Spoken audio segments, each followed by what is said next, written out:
this episode, we're going to look at some of the basic settings in Outlook 365. If you remember from our last episode, we talked about the inbox and how the focused inbox is the default setting for the new Outlook 365. The focused inbox uses predictive technology to filter important emails into the Focus tab, and the rest go into another tab called Other.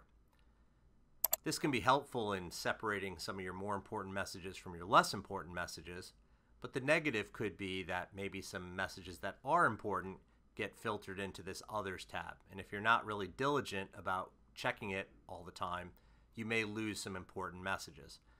There is an easy way, however, to change this to just a regular, normal inbox where everything goes into the same inbox. To get there, you just go to Filter.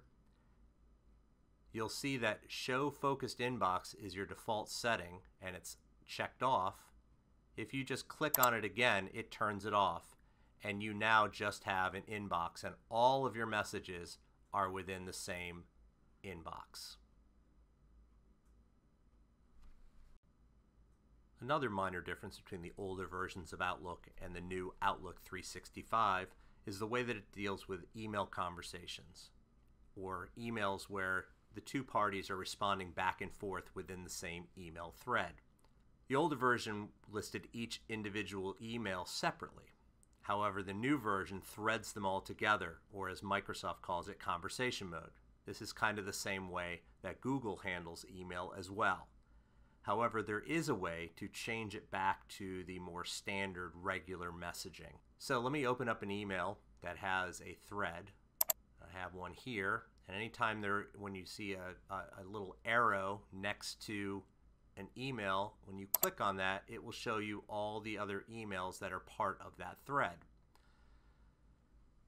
If I don't want this to be like that, I just go to the filter and I do Show As.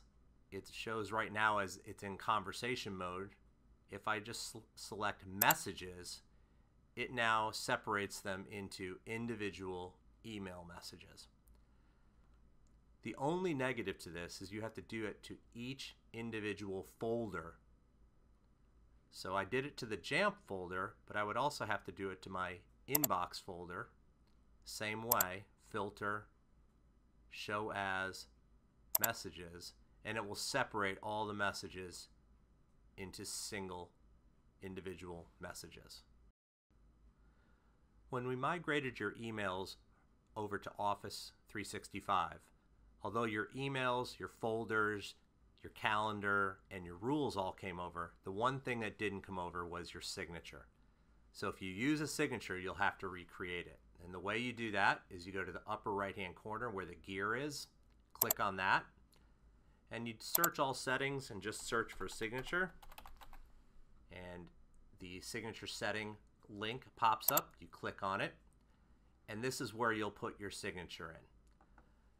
There is a formatting bar at the top so that you can use different fonts and sizes, bold, italics, etc.